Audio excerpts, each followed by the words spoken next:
Wow, that is really loud. So we'll have to work on that. Good morning, everybody. Welcome to Event Ensemble. We are all Thursdays in May doing social media training. So far, we have had Linda Wheeler. And what did Linda do for us? Blogging. She did blogging. And then we had last Thursday, Brandy Blackford. And what did she do? AI. Yes, she did AI. And both of those videos will become available in our YouTube channel. I thought I had turned that down. I'm working on it. Wow.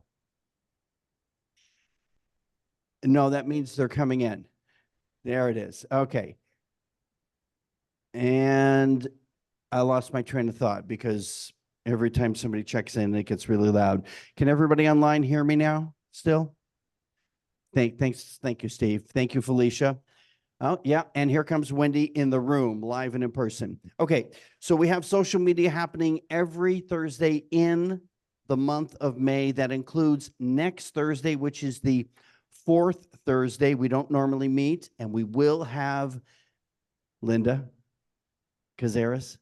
We have CRM and how it relates to blogging and LinkedIn and all the above next Thursday.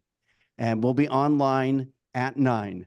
Same link as always. You're all welcome to join us. And then the last Thursday of the month, because we have 5 Thursdays in the month of May, we will actually have Pearl in the house doing Canva and how that relates to social media. And Felicia, you look worried, but she told me that her goal, Pearl's goal, is to have something new to share with you and Brandy, who are Canva queens.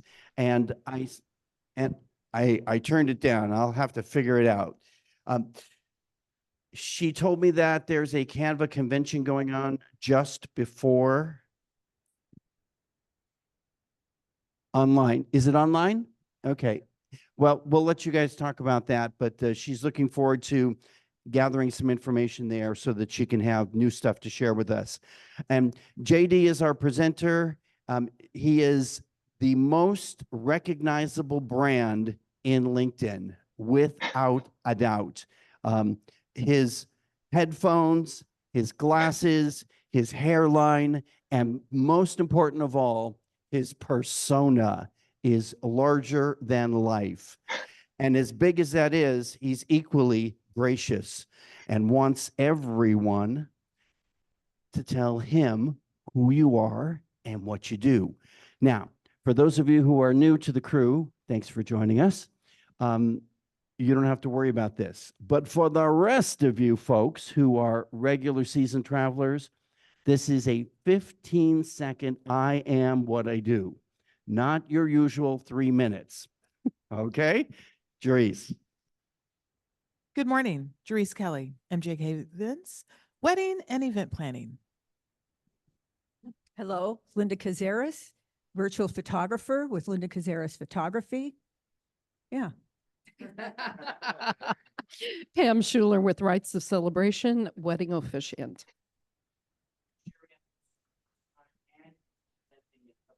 Yep. An extra 5 seconds. I'm Sherry Ann Little, and I work with Camelback Financial Group, and I help people reconnect, reclaim, and realize their American dream. Yeah. Okay, Wendy, what do you got? I write the songs that make your message sing for your occasion or your business thing, taking your story and making it rhyme so people remember you better each time. Wendy Weber. Dana Mace. I'm awake. It's been a week. It's been a couple weeks. Oh, duh. Hey, see, I'm not awake, clearly. Not enough coffee.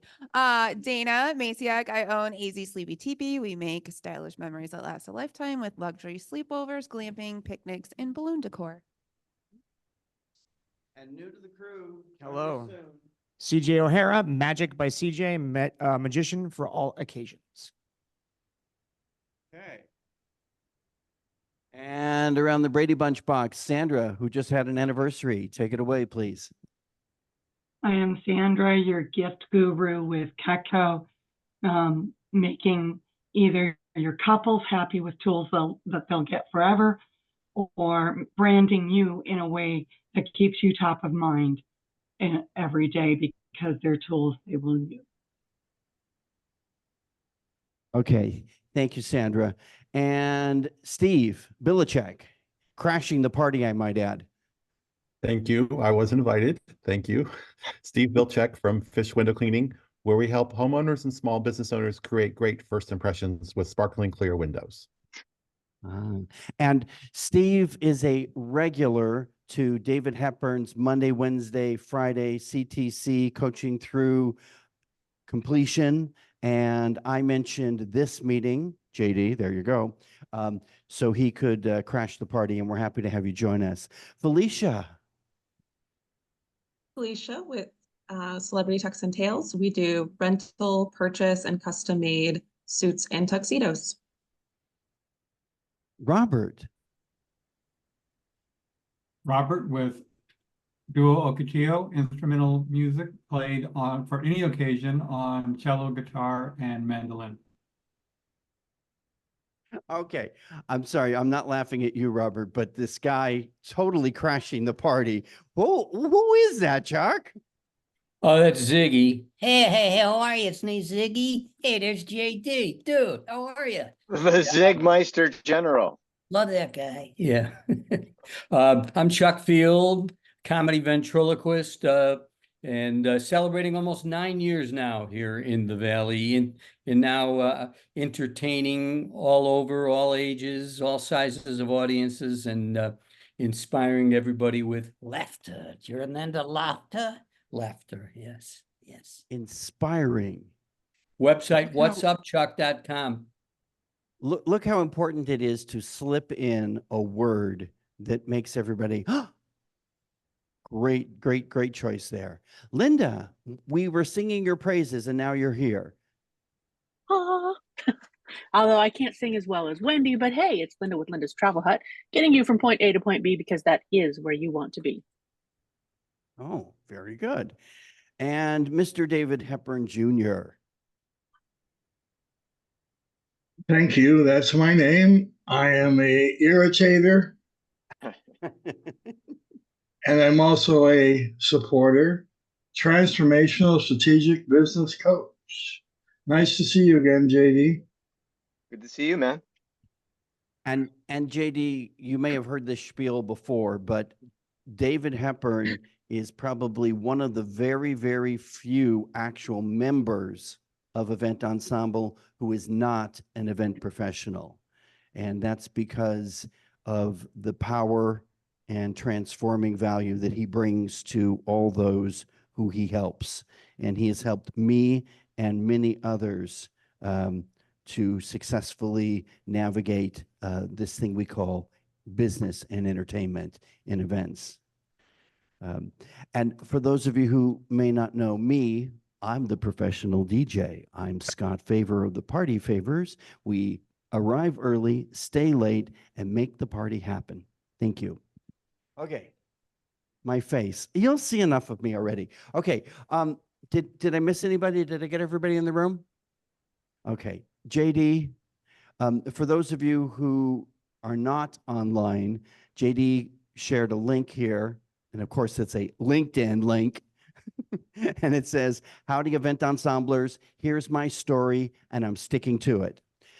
For me, JD, I never let the truth get in the way of a good story.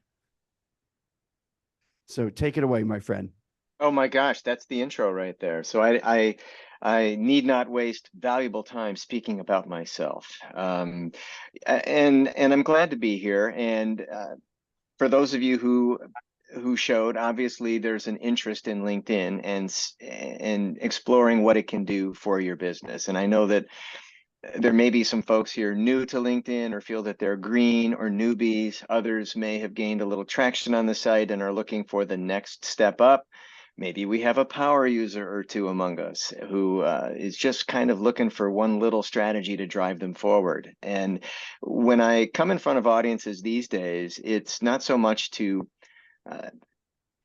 dive down deep into the strategies or tactics of LinkedIn, but it's really to facilitate a conversation, because all of you have some relationship with the platform. I have mine. My mental model is unique to me, how I perceive the site, how I perceive myself on the site, and you for yourself. And what I'd like to do here today is not have you slip into a PowerPoint coma. I have no slides, but to facilitate a conversation, because we're far enough into the development of LinkedIn where everybody has an opinion, a worldview on the thing. And I think the honeymoon is over, and people really want to know, if they're going to invest their time on this platform, what is it going to return for them?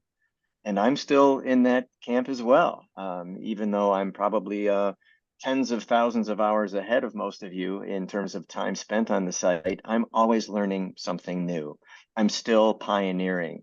I'm blazing a trail, and that would be my hope for you as well, is that wherever you are on your LinkedIn journey, that you gain something from this, and that maybe I can seed your mindset and give you fresh impetus to explore LinkedIn and how it can provide value in your business. When Chuck approached me to do this, and I didn't really have to incubate on it much. It's Scott Favor, for gosh sake. So I said, of course, I'm happy to do this. But I told him that I'm really not speaking in terms of lead generation these days. I find it a personal affront with all of the predatory sales behaviors going on, not just on LinkedIn, but really all over social media. It's very pervasive, but more so on LinkedIn, and it's become pernicious. And it's alienating a lot of users, and it's not helping anybody stand out. In fact, it's giving LinkedIn somewhat of a tarnished image because of all the selling that's going on. And I'm leading a movement away from that. I believe that we should emphasize our character and drive relationships and build trust and engender confidence in our abilities before we even open a sales conversation with anyone.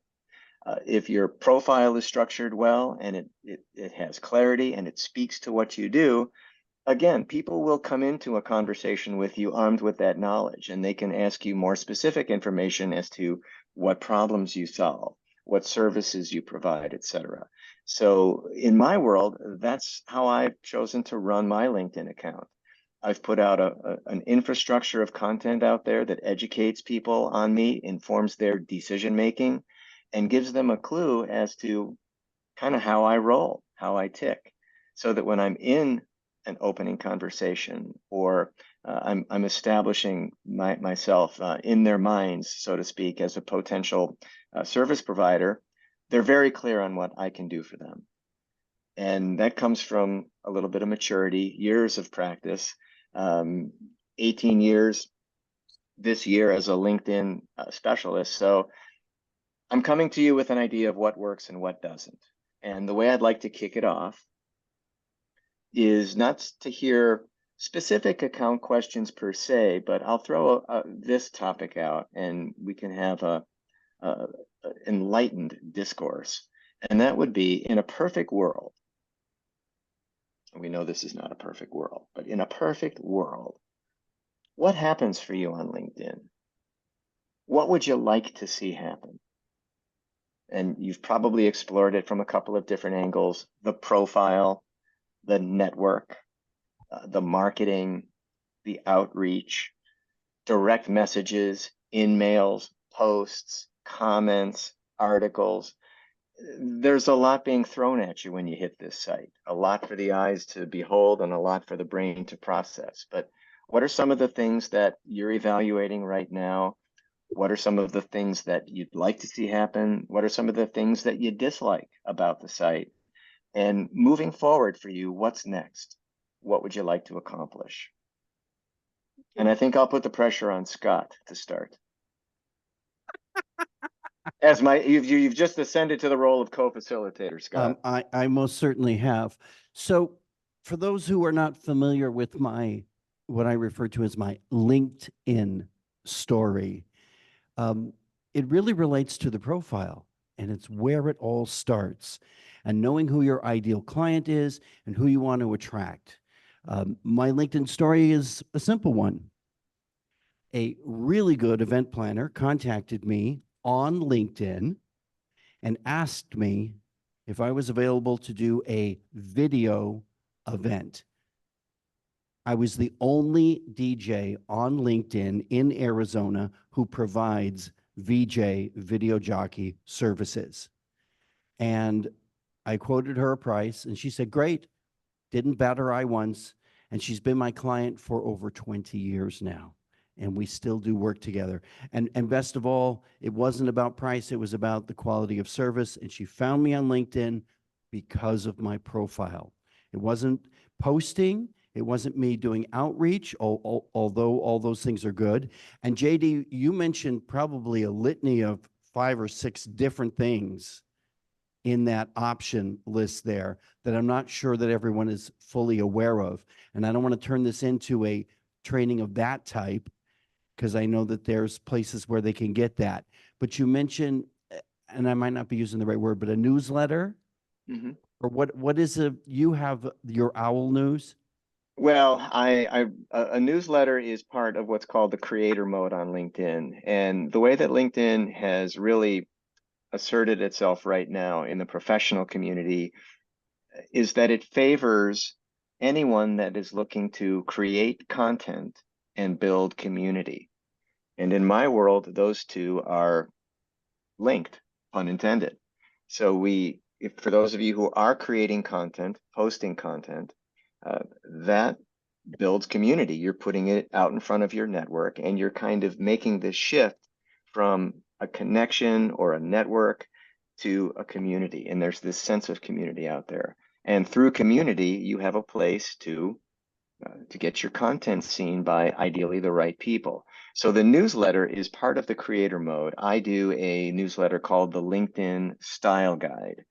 So if I'm going to go out and make this bold, bodacious statement of being a style guide, I better back it up. So unlike a lot of folks in my trade that are just tripping over each other to see who's the smartest person in the room on strategies and tactics, I'm relying less on strategy and tactics now and working with folks to cultivate their own personal style on LinkedIn, which is much like personal branding, but it's more how we do things, our mannerisms, our way of acting on the site, and I write about that. So I do that through the newsletter, which is a subscription-only format where people who subscribe to a newsletter will be notified when you publish an edition. And they will be notified by LinkedIn, and they'll also get an email. So you build a subscription base, you build a following, and through the following, you really, again, you feel like you're maneuvering through a community. And from the community, you develop relationships, and people eventually become your tribe. And from your tribe, eventually, you can generate business, you can develop business. And I think the best gigs that we get in the event industry or any industry are through those we know. And our networks, our first degree networks on LinkedIn, are really the most fertile sources of business. So any way you can reach them, whether it's through content, whether it's through direct outreach, whether it's writing an off LinkedIn email, whether it's calling them up on the phone, because I think through all of this, we've forgotten that the phone is still a great instrument for communicating with people. You're just, again, you're building relationships. You're just adding drops into the bucket and letting people know who you are, what you do, why you do what you do, who you serve, what are the benefits, merits of working with you. And all of this is achieved through the profile, the content we create, and the people we bring into our networks. So I subscribe to several different of these newsletters, and one person who shall not be named, not a member of this group, I reached out to them based on something that they sent 4 times, each time telling them that I have work for you, and they never responded. So it's a reminder simply that if you're creating content, that's great, but also have a process by which you respond, follow up, and follow through with your audience. I want to introduce you to Jerice, who I happen to think is a real LinkedIn power player because she I know posts. Jerice. Oh, well, there you go. Hi, Jerice. Hi, how are you? We I know had that big plans, Jerice. We did have big plans and then we That- did. And then that Coronaville came wacky- in Yeah, yeah. and changed that for all of us. That wacky health crisis, that wacky global health crisis of ours. Yeah, it's okay. I think it had some good benefits to it. Mhm. People might not agree, but I think Mhm. there was some good that came out of it. What are we talking about? LinkedIn? Yeah, no, I know LinkedIn, but what specifically did you hand me the mic for? I do post regularly. I use Hootsuite to post to LinkedIn, Facebook, and Instagram all in one fell swoop. It's fabulous. What's wrong with you? I don't like that. um, I absolutely do. I absolutely do. The only thing that I'll change is for Instagram, but it's still done all at one hoot. Is changing that to get to the contact information or to whatever the link is for Instagram to go to my profile and visit Linktree. But otherwise, it's the exact same wording, maybe some hashtags specific for Instagram and the same picture. I like to make it as easy as possible. So that's what I do. And I have fairly recently signed into that newsletter subscription thing. So I'm still kind of figuring that out, but I have been utilizing it. I don't know if people are receiving an email from me, but I'm doing it. So we'll see. How often do you post? Weekly? To LinkedIn, Your to my Hootsuite. On a good week, I'll post 4 times a week. and you can plan in advance on that. I use Loomly.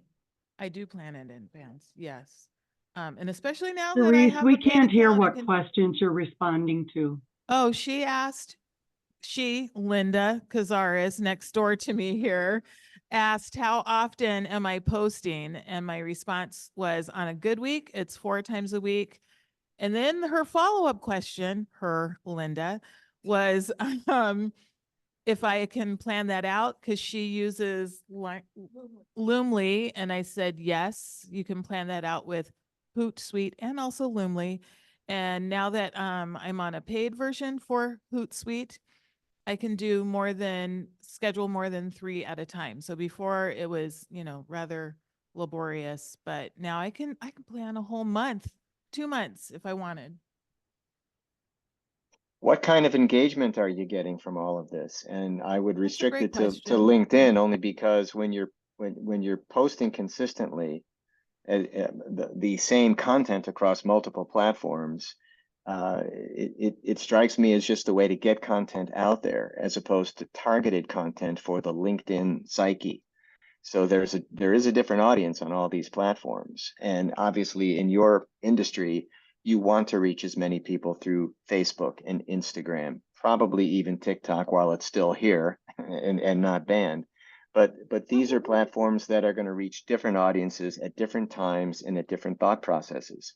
But for LinkedIn, which is really around business conversations and is designed to bolster your business persona, what kind of engagement are you getting? Are you tracking it? Has it led to business?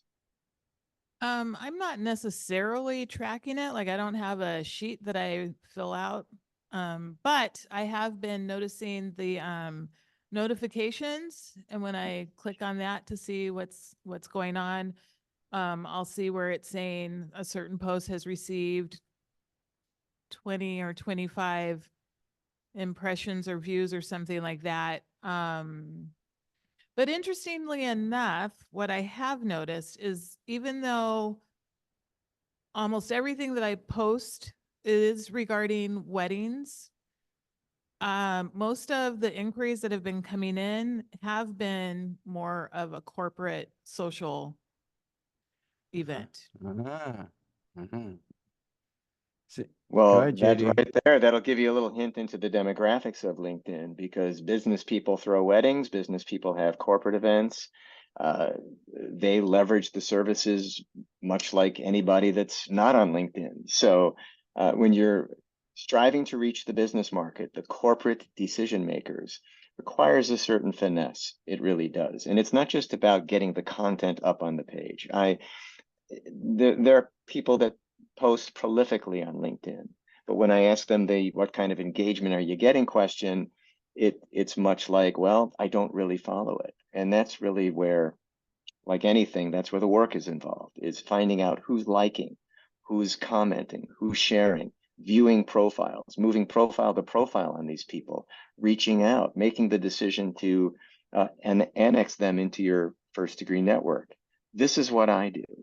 I'm a quality versus quantity content marketer. I'm not interested in posting every day, nor do I think people should post every day.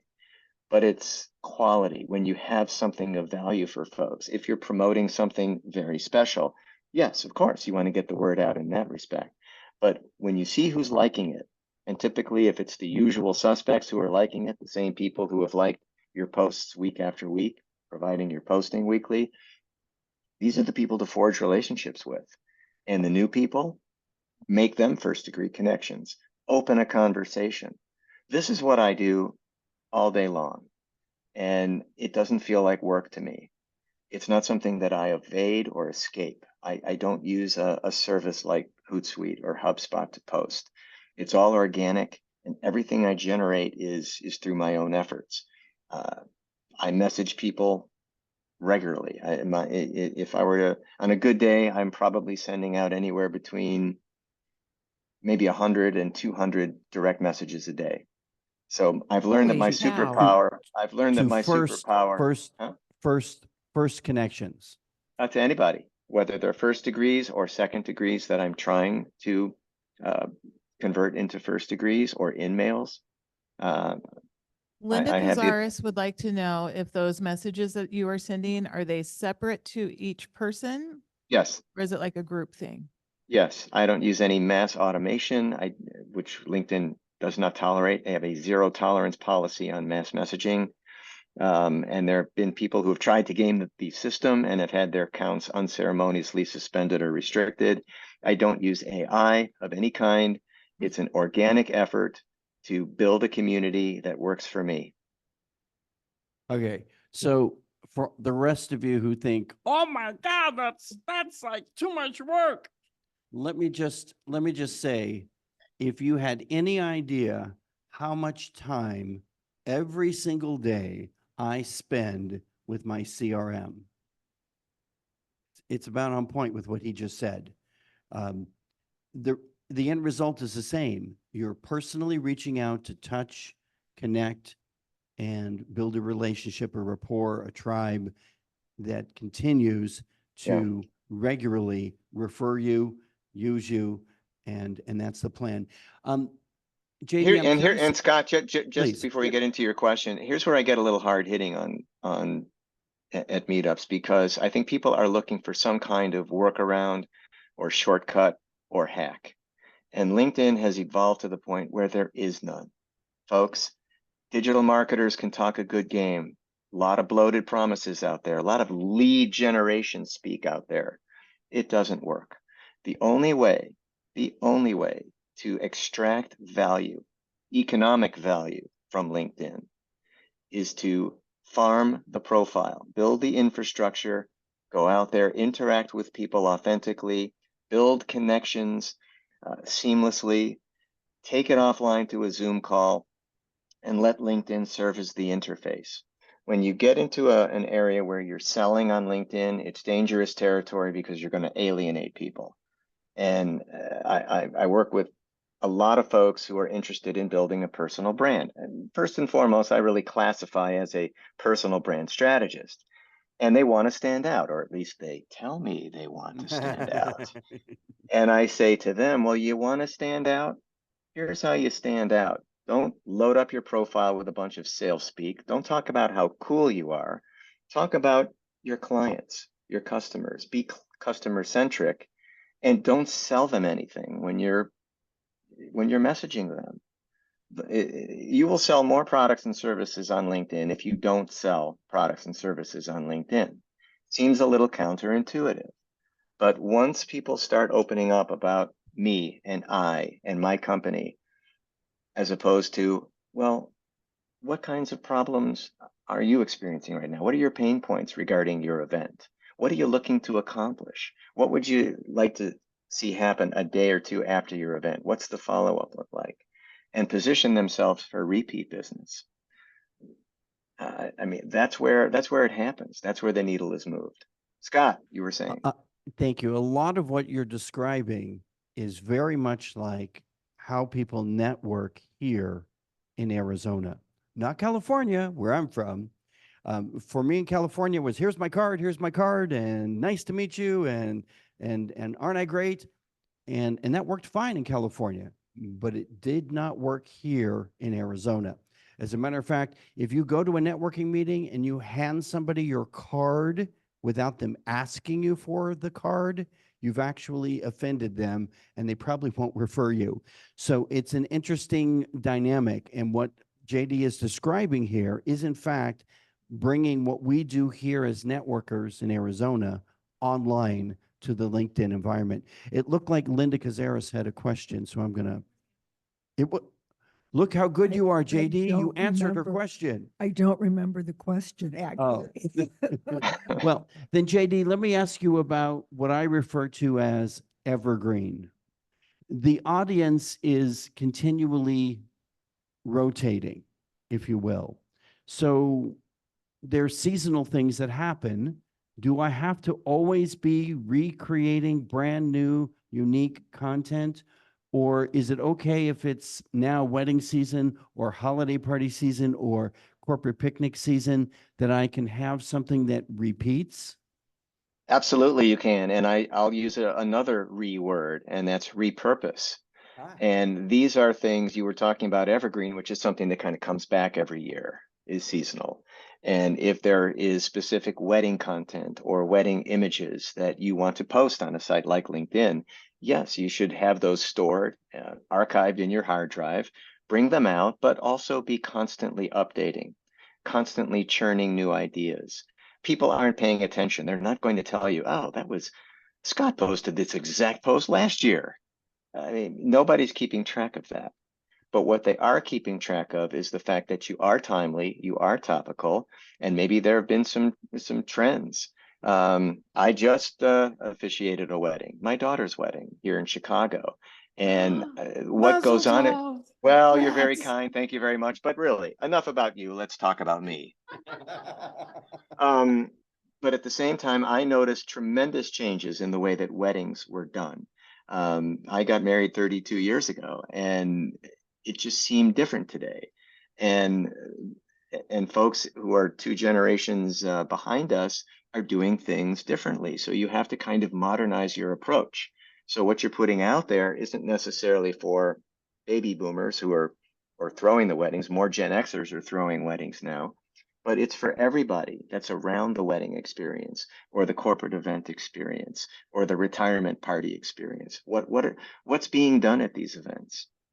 And if it's seasonal, you talk about venues, how the venues have adapted and adjusted.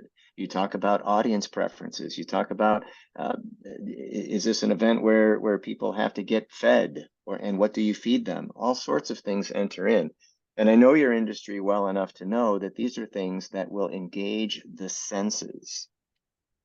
And the more you can engage the senses, caterers, put a couple of unbelievably beautiful high-res pictures of your sumptuous feasts and buffets out there. Audio people, LinkedIn supports video with audio sounds. Put audio out there, put video out there. Simulate the experience of the experience and let people know, here's what you can expect working with an event pro like me. I love. Hold on one second, Linda. Don't forget your question. Robert has been patiently waiting. Thank you, Scott. I have a couple of questions, although I'm not really sure I can trust somebody drinking out of a Cubs coffee mug. Well, I'll do the best I can. Good, they call that one is more product general, placement. but one is more general, one is very specific. The general question is, can you go into a little bit more detail about what creator mode is? And my very specific question is, I created my LinkedIn account when I was working in daily newspapers. After I left that career, I updated the profile and the top of it to reflect the music. But the resume, of course, still includes everything I did in 37 years in newspapers. Should I be clearing that out, or should I just leave it there? Let me take the second part of the question first, Senator, and that would be you're always updating. Continuous reinvention, continuous refinement, continuous defining of your value proposition. If there are things that you feel should be lopped off the profile, they're not relevant to you anymore in your current pursuit, absolutely. If you're applying for a job, you have to have that on the resume, but the LinkedIn profile is really the window into who you are right now, and you should provide any and all real-time information that serves you as you develop business. So the answer is yes, not just in the experience section, but in the about section. If you're no longer doing a particular product or service, you can excise that from the profile content. You can rewire your professional headline to create more value or more clarity as to what you do. So yes, I'm probably in the seventh or eighth incarnation of my profile, and each time it's been a kind of like a gradation up, more of a gradient than anything else, because I haven't morphed beyond what I do, but I've made certain decisions to edit things out and control my narrative, control the frame, putting in only what you want people to see so they can make an educated decision about who you are and what you do. The first part you asked about the creator mode is available to anybody on LinkedIn. It basically gives you access to the so-called creator toolbox, which consists of the newsletter, the ability to host LinkedIn Lives, the ability to host LinkedIn audio events, and most importantly, the ability to accrue a following and look at your community building in terms of a following and not just a network. You would have a follow badge on your profile in creator mode. And the difference between followers and connections, quite simply, all your connections, your first degree connections, are your followers, but not all your followers need be your first degree connections. So you can have a following over and above your actual LinkedIn connection number. So that's really the basis for the creator mode. It's available and accessible, I believe, now to all users. So we're all broadcast stations now. We're all newspaper publishers now. We all have this mode of outflow where we can be on multiple internal channels on LinkedIn and not just route people through a profile.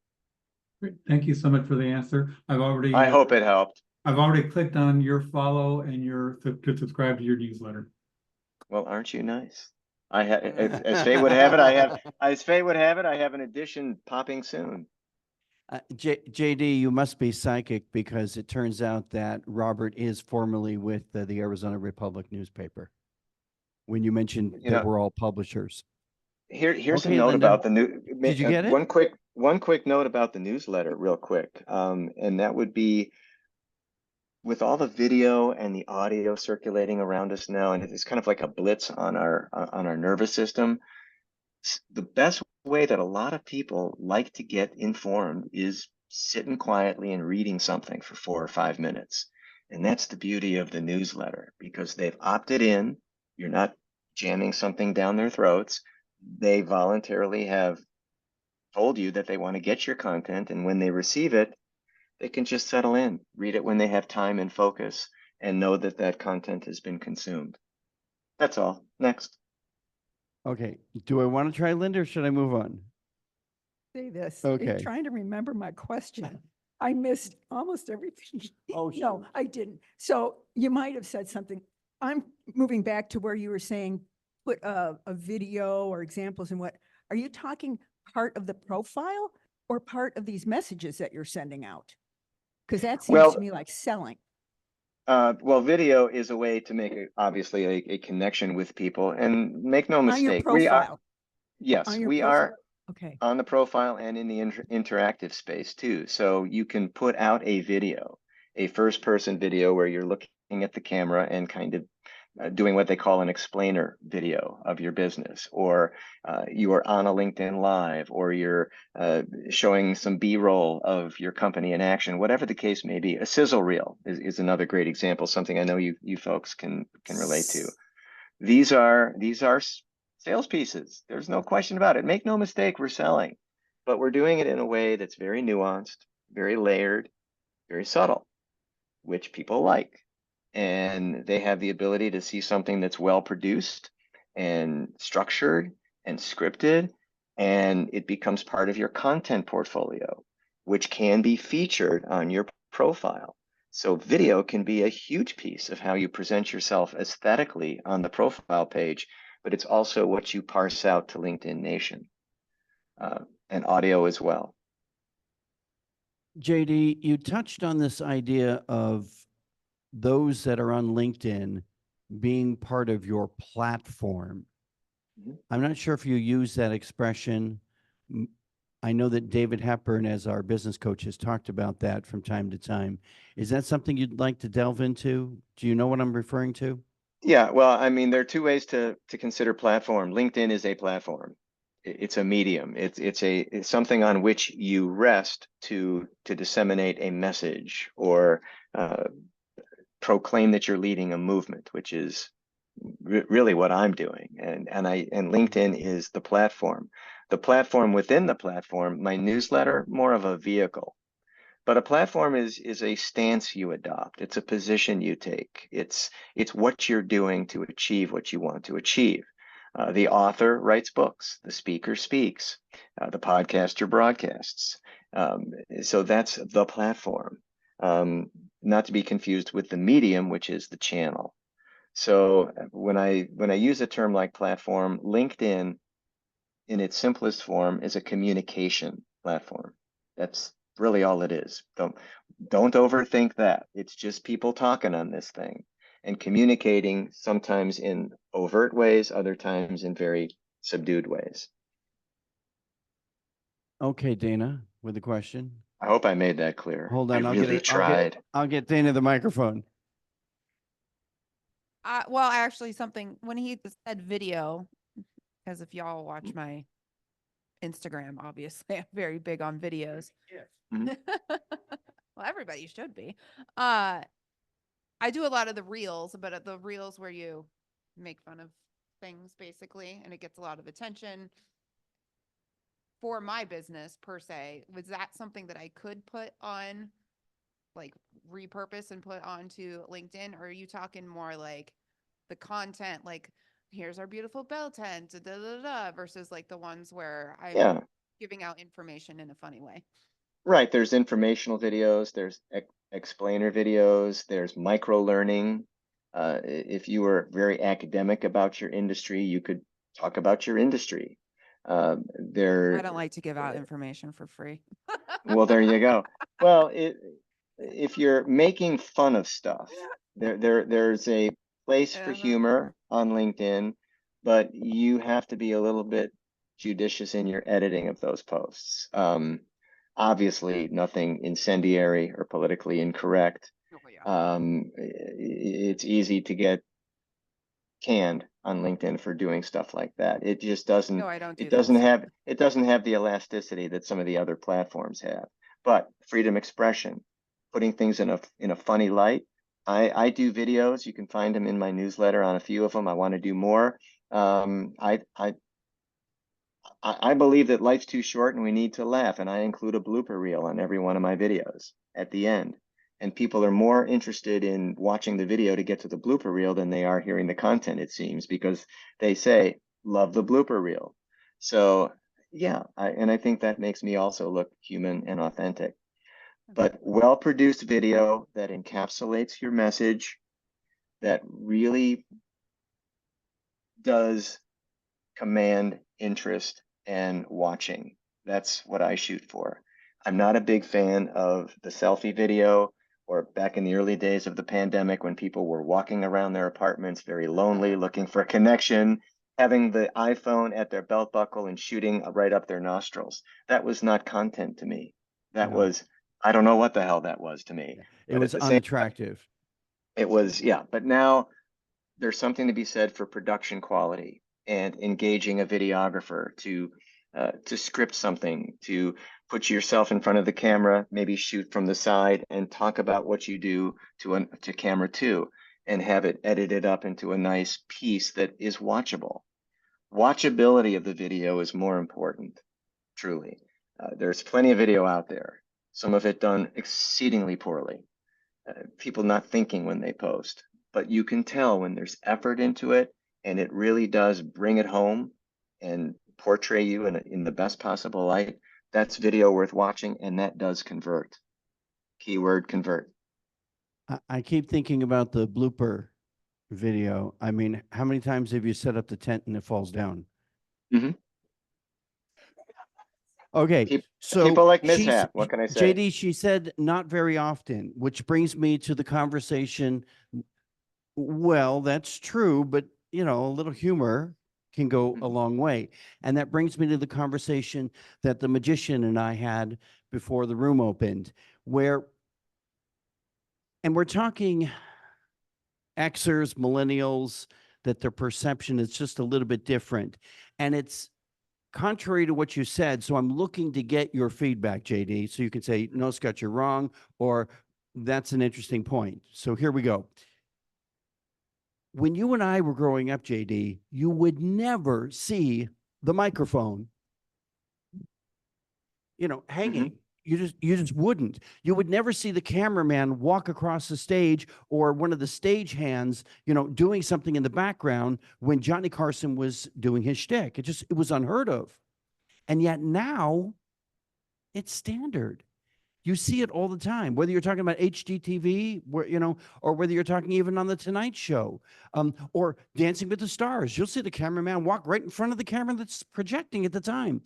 It's almost okay. How does that relate now to what you said earlier about having it professionally shot?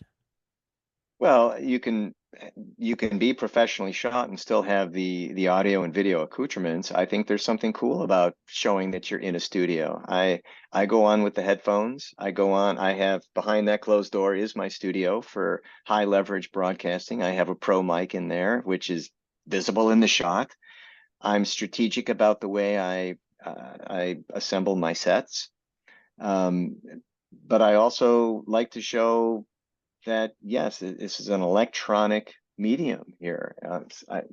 The lav mic is technically visible for the most part, unless you have a very sensitive boom operator 20 feet off shot and you've got the microphone up there. I think it's assumed that there's a certain technical threshold that we have to observe when we're producing our content. And I think people are more accepting if it's really poor. I mean, if the audio is bad and you're trying to be heard and you're not heard, it's terrible. It's just, why post something like that? But at the same time, you want clear video, well-composed frames, good auditory, and most important, good editing. During the pandemic, I engaged a video editor, a video coach, to help me edit my own videos. I really didn't know how to do it. And boy, I'll tell you, it saved me a lot of time, aggravation, and money to edit my own videos professionally, because now I can put up a very polished product and have creative control over that product, because the back and forth with an editor was just mind-numbingly, excruciatingly painful at points. And sometimes waiting for a change, the littlest change would take several days. So it delayed the production of that content. So I think there's something to be said for upskilling in all these areas. We saw the advent of the Zoom coach. When on earth? I mean, you think about where we were during those early days of the pandemic, when people like Zoom coaches, or people who would help you come in and construct your set, or tell you how to be in timing. By now, I don't think we need anybody to tell us that this is not good. Hi, folks. Good to be with you today. Today, I'm going to talk about conflict resolution. Please turn to page 2 in module 2, paragraph 9. So, I mean, I think that there's something to be said for just doing things right and having a presentation that's professional. And on LinkedIn, we're a tougher audience. I have to say that if you don't have what you should have, people are going to gloss right over you. They're going to scroll right through you. Excellent. Okay. Pam, It looks like I'm up next you're up with a for question. wedding Hi officiant. there. A wedding officiant, and one of my specialties is hand fasting. And hand fastings are something that catch attention, whether they be in print or wherever I promote them. But I have a similar concern about telling people exactly what I do. You know, I have some different things. People will go to my ceremonies and say, I've never been to a ceremony like this, but it was amazing. I don't want to give away my trade secrets, but also, even with my webpage, I've been told that people know that I'm the right person when they see my webpage because it is very down to earth. It's friendly. It's engaging. It's not 12 bullet points. It shows my personality, and my concern about the videos and such lie along those ways. I do have a couple of videos up on my website and on my Facebook page, one explaining what my business does, Rites of Celebration, and some of the special things that I do. And then I have one on hand fasting and how that goes and why they might be interested in it. But I have people also requesting, so do you have a video of a wedding that you've done? And I do not feel comfortable sharing that with someone. Not partly is, you know, the proprietary things, but also that's just too personal for me to ask anybody, can I put your parts of your wedding up on my website as far as a video? I do it with photos, but that's my concern. Well, and anything that's proprietary, we have to guard and keep close to the vest. I'm in the same camp. There are areas I will delve into that are tailored for a general audience like this. And then there are pages of my playbook that only my paying clients get or organizations that retain me get. That's not to say that I'm teasing anybody. It's just that when you're in the intellectual property world, as you are, as I am, as many of you are, yeah, you don't want to give away your so-called secret sauce. Why should you? There, in the early stages of LinkedIn, I was giving it away because it didn't matter. If I spoon-fed it to people, they still needed what I had to offer. But as I kept going, I realized, you know, it's a competitive space now. And their LinkedIn specialists are flying out of the woodwork. I would imagine you know several of them. And I'm in their presence at times. And I've sat through a lot of LinkedIn presentations, anonymously, fly on the wall type. And I don't speak about what they speak, and I don't want my perspective contaminated because everything I do is original. So to your point, yes, there are times where if somebody does want to see what you've done, if they're considering bringing you in or they're vetting you, you might want to have something available for them. But for general consumption, for a general audience, there's no reason to do that. I've been plagiarized numerous times. I mean, to me, content theft is no different than someone walking into my house and taking my TV off the wall. I'm very guarded about what I put out there, and I make sure that what I do put out there is a lead to another piece where it's a gateway piece of content. I'm giving you this much. Oh, there's more. Trust me. There's a portal behind this content. You bust it through and you'll be into even deeper, more immersive content, but I only give them what they need to see. Really good points. Sherry Ann. Along those lines, this is your intellect property, and so you have to guard it like 100%. My question for you, JD, is have you found a certain length of video that works best? Well, great question. I've put out videos. First of all, nobody's going to watch a whole cut. It's amazing to me that people are putting out hour and 15-minute YouTube conversations that, man, oh man, I guess you can just put it on a timer and fall asleep about 5 or 6 minutes in if you'd like, but nobody's going to watch it. And on LinkedIn, if you're going to capture attention, it's got to be brief, because people are the same people that are reading ahead to see how many pages are in your book are putting their mouse cursor on the end of the video trail to see how long that video is before they launch it. And if it's 30 seconds, 45 seconds, you have an excellent chance of getting the whole thing watched. Perfect. If That's it's what a I was thinking. minute, if it's a minute 15, it better be good and compelling, because if those first 30 seconds, if you've got them after 30 seconds, chances are you'll keep them for the whole piece. And that's my rule. I'm willing to give something at least 30 seconds. I don't race ahead. I sit back and I watch. I make sure that I budgeted that 90 seconds of my day for this video, and I'm gonna watch it. I mean, if I think as long as a video is compelling, people will watch it. I did a piece, you can find it in my articles, where I put a 5.5-minute video out there. And my hope is that people did watch it, because it is truly funny and well produced, if I say so myself. But I wrote my piece around it as a teaching moment too. So they had to watch the whole piece to get the gist of what I was writing about. And it's a study. It's more of a scholarly approach to doing what I was doing, but yet using video.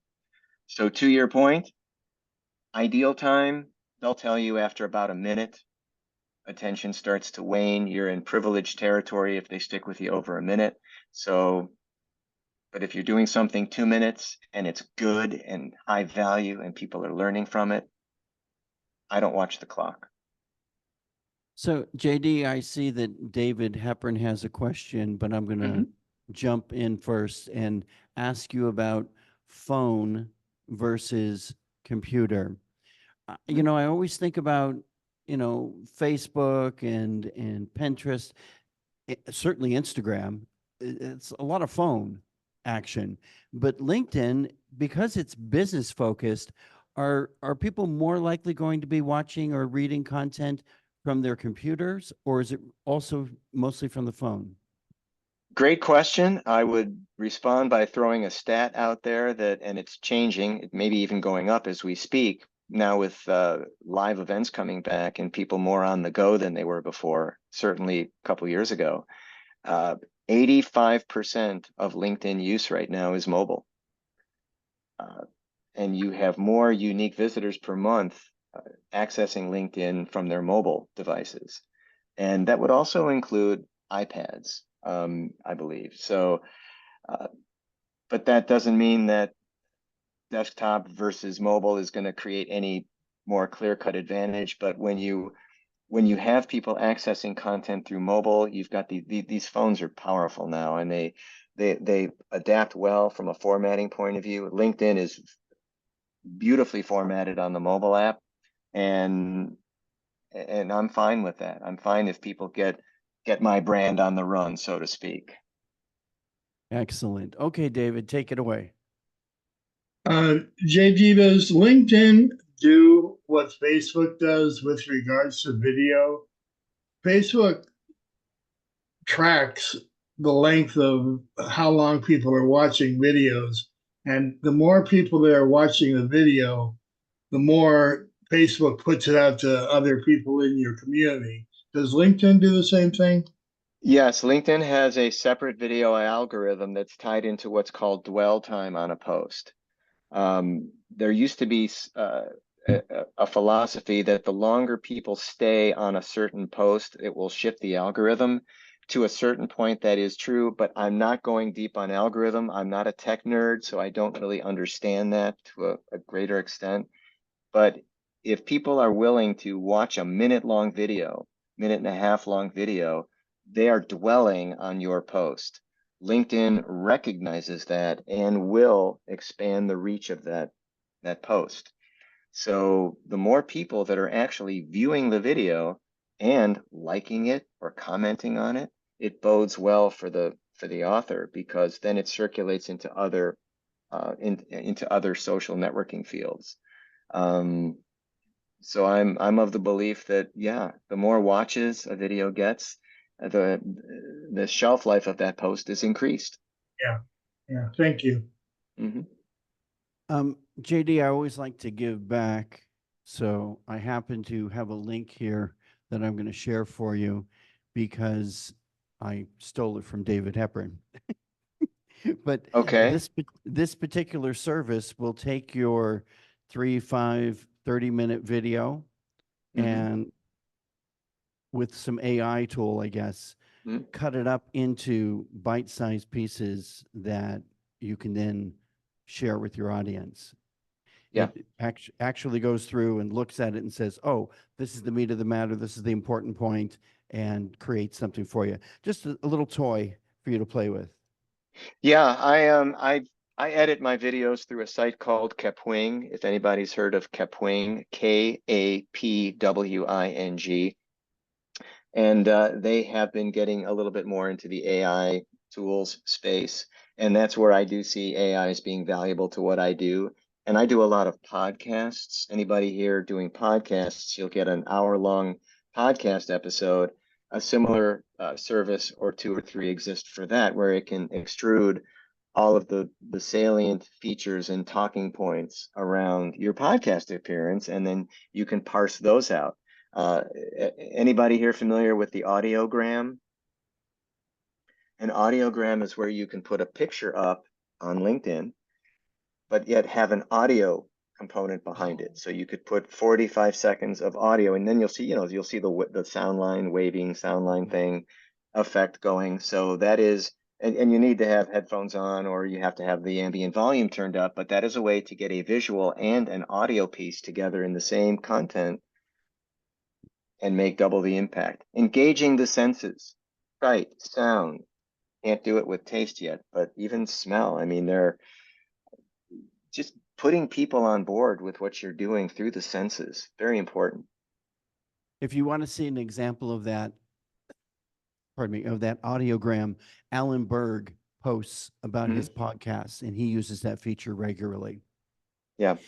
And in regards to your reference of the 5 senses, Miss Details, who is a branding expert who has presented to our group, and she has a video on our members site, talks about marketing and branding that uses all 5 senses. And the more that you can do that, the closer you're going to get to your audience. Recognizing that not everybody sees, hears, or smells or touches the same way.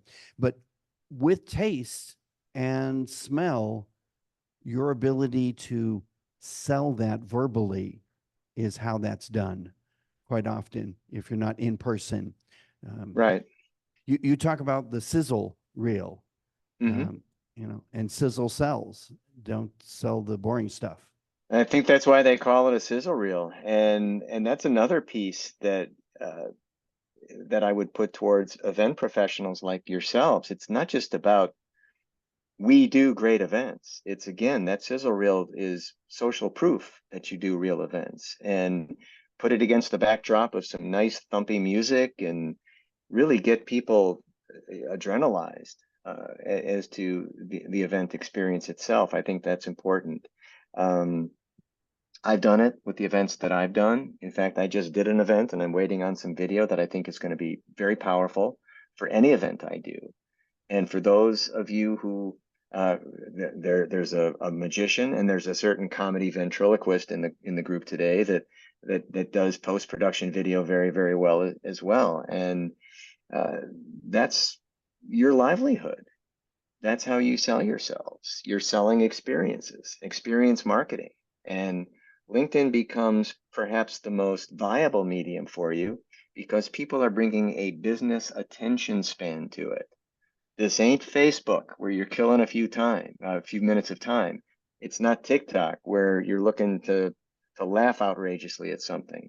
Instagram, a very visual platform as well, but LinkedIn, there's a different gravitas to it. It's just separate from all the other platforms.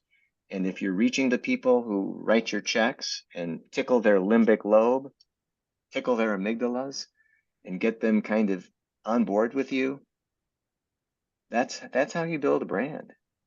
You don't build a brand. You don't build a brand by saying you want to build a brand. You build a brand by actually going out and executing. JD, you do know that Ziggy is the one who does all the work. Yeah, I've seen Ziggy in the editing room. He is a slave to the council, and he's a taskmaster, that dude. JD, this. In fact, he's editing right now somewhere. JD, this hour has just flown by, and Hasn't I it, want to be though? It has, and I do want to be respectful of your time. So give us a closing thought, if you would be so kind. You know, one of the things I've noticed about myself is that I really ramp up during these facilitations, because once you've noticed that once people start to speak, which they didn't do 10, 15 years ago, it was all about me coming in to just tell people what I knew about this thing. And it's no longer that.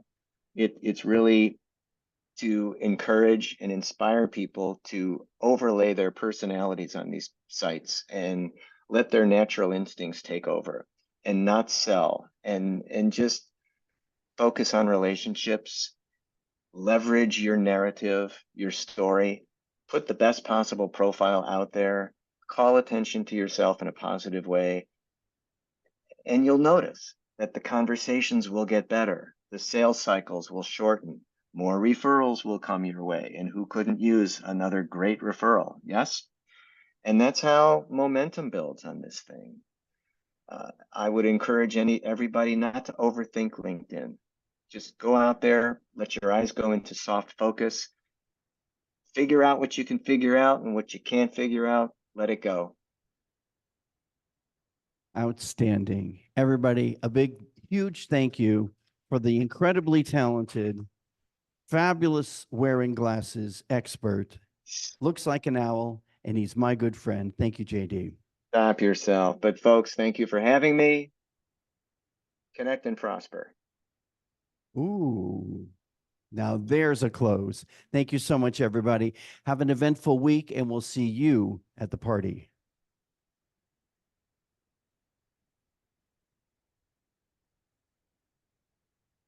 I'll stick on for a second, Scott. Chuck Field. That's right. Okay, I muted you, but hold on. It looks like you want to talk some more. Me? It looked like you were Oh talking. no, I wasn't just sure. wanted to thank you, man. Just wanted to thank you. And also, if any of you Google or go on YouTube, JD and I did a video back, about 12 years ago in LinkedIn's infancy and video infancy, and it was good material and very funny about how to use LinkedIn. Is it still relevant today? It is. And it was done in the format of those old like The Office sales training films. Yeah, we did riff on The Office, yeah. But that kind of old bad sales training type of that was the intended vibe of it, yeah. It was fun.